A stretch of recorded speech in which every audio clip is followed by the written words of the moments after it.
So, paalam Roma. Paalam Roma. Nandito kami ngayon sa airport. Nag-aantay kami ng sasakyan namin kasi today pupunta kami sa... Saan tayo pupunta? Punta namin yung mistress to. Mistress. Pupunta kami sa Naples. O, diba? Dear Papa Dudut, mahilig ka din bang mag-travel? Kasi pag nag-travel ka talaga, ang dami mong matututunan. Iba't ibang kultura, history, at syempre, iba't ibang pagkain na din. Bawat bansa, Papa Dudut, may kanya-kanyang tradisyonal na pagkain. Yun talaga yung nagpapa-excite sa akin. Kitang-kita naman kasi sa katawan namin na mahilig kami sa pagkain. Gusto ko nang kumain ng pizza dyan, pero bago kami pumunta ng Naples, dumaan muna kami sa Monte Cassino. Ito po ay isang monasteryo. Ilang beses na itong nawasak at nasira noong World War II. Ilang dekada din ang ginugol ng Italian government para ito ay ma-reconstruct. Sa ngayon, ginawa na itong museum at tirahan ng ilang monghe. Papa Dudut, ang letter sender natin ngayon ay ilang beses na ring nawasak, nasira pero pilit bumangon. Tawagin na lang natin siya sa pangalang Ruby.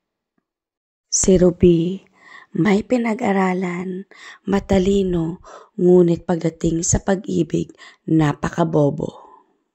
Bakit nga ba ang daming naging bobo sa ngalan ng pag-ibig? Matapos ngang ma-broken-hearted si Ruby sa una niyang pag-ibig, ay napilitan itong umalis ng bansa para kalimutan ng lahat. Ganon naman siguro, Papa Dudut, pag nasaktan ka, gusto mo na lang magpakalayo-layo. Iyak nang iyak si Ruby habang nasa loob ng eroplano. At pinangako sa sarili niya na ito na ang huling patak ng kanyang mga luha para kay Ben.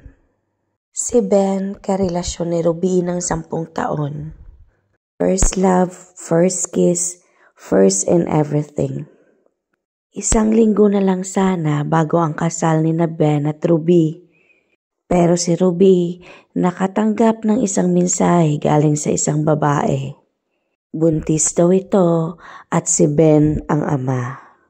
Agad namang nakipagkita si Ruby sa babae at noon nga ay nakumpirma ni Ruby na si Ben nga ang tatay ng pinagbubuntis nito.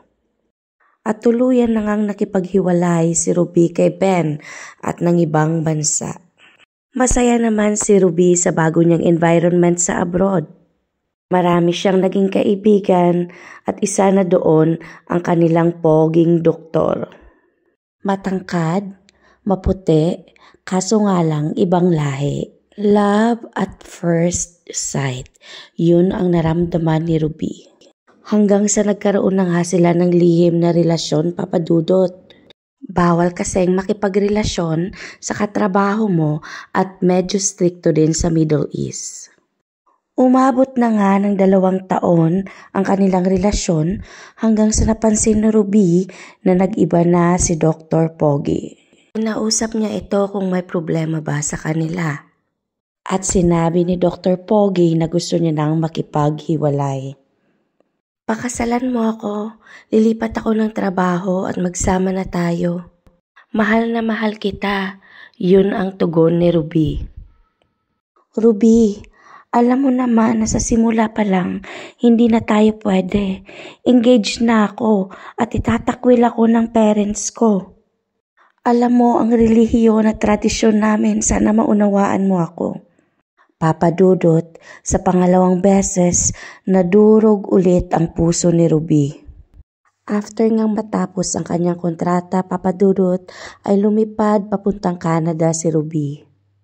Nag-move on sa Canada at doon niya din natagpuan ang lalaking nakatadhana sa kanya. Isang Canadian na patay sa kanya. Takot na ulit si Ruby umibig pero binigyan niya ito ng chance. At this time, Papa Dudut, nakakasiguro na siya na hindi na siya masasaktan ulit. Sa ngayon, Papa Dudut, pinagbubuntis na ni Ruby ang unang anak nilang mag-asawa. Papa Dudut, sa buhay pag-ibig, mawasak ka man at masaktan ng paulit-ulit, may tao talaga na nakatadhana para sa'yo. Pag alam mong bawal sa umpisa pa lang, itigil na ito at huwag ipaglaban. Sarili mo lang din naman ang iyong sasaktan. Lubos na gumagalang, Christine.